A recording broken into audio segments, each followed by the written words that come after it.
So GPT-5 is here, and it has been a huge deal. But for a lot of people, it's also been kind of frustrating. If you feel like you're fighting the model more than you're working with it, trust me, you are not alone.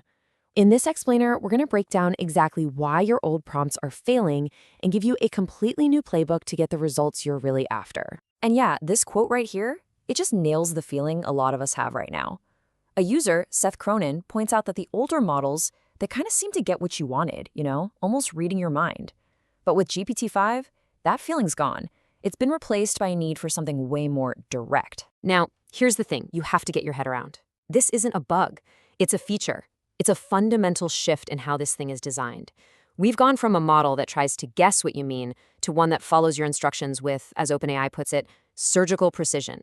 And that means we have to completely change how we ask. So let's solve this puzzle, right?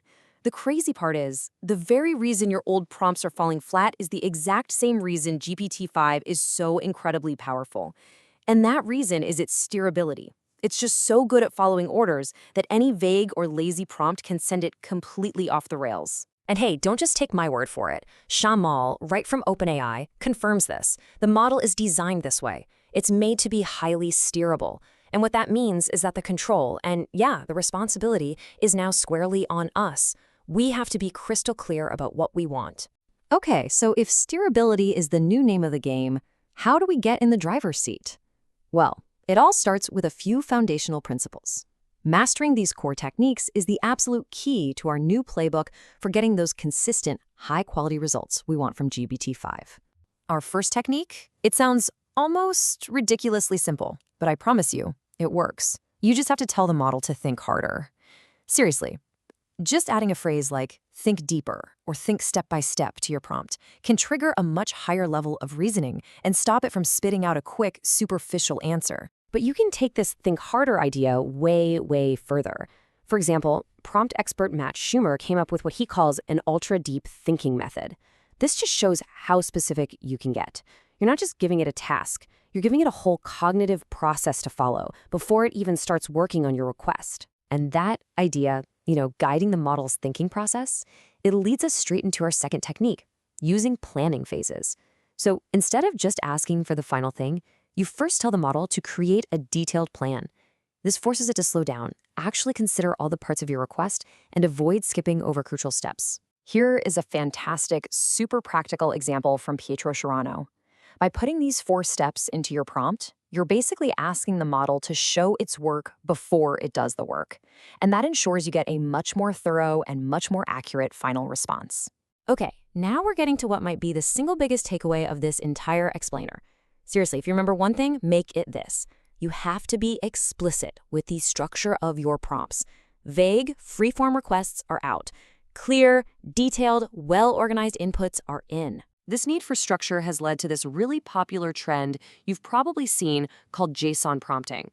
It basically uses a code-like format to break a request down into super specific fields and values, and it forces you to be really detailed. And a lot of people have had great success with it. But here's the twist. An expert from OpenAI, Nolan McCullum, actually pointed out that the magic isn't the JSON format itself. He even says other formats like Markdown can work even better. So what's really going on here? This is the crucial insight. The secret isn't the format, it is the structure. Using something like JSON forces you to be meticulous, to be detailed. It's that discipline, that act of breaking down your request into all its little parts that GPT-5 responds to so well, no matter if you're using JSON or Markdown or just really clear headings. So because GPT-5 follows instructions so precisely, if you give it conflicting commands, it can just stall. It's like telling your GPS to turn left and right at the same time. It just freezes, trying to figure out the impossible, and you end up with a garbage result. OpenAI's own CareFlow example shows this perfectly. They had a healthcare assistant that was told to never schedule without consent, but also to auto-assign urgent slots. That's a direct conflict. The fix? It's so simple. You just add a clarifying rule like an if-then statement that tells the model which instruction wins in that specific situation. You have to be the tiebreaker. All right, so once you get the hang of those core ideas, we can start talking about some really next-level stuff. These techniques tap into GPT-5's ability to self-reflect and even help you get better at writing prompts yourself. Now, this one is a real game changer.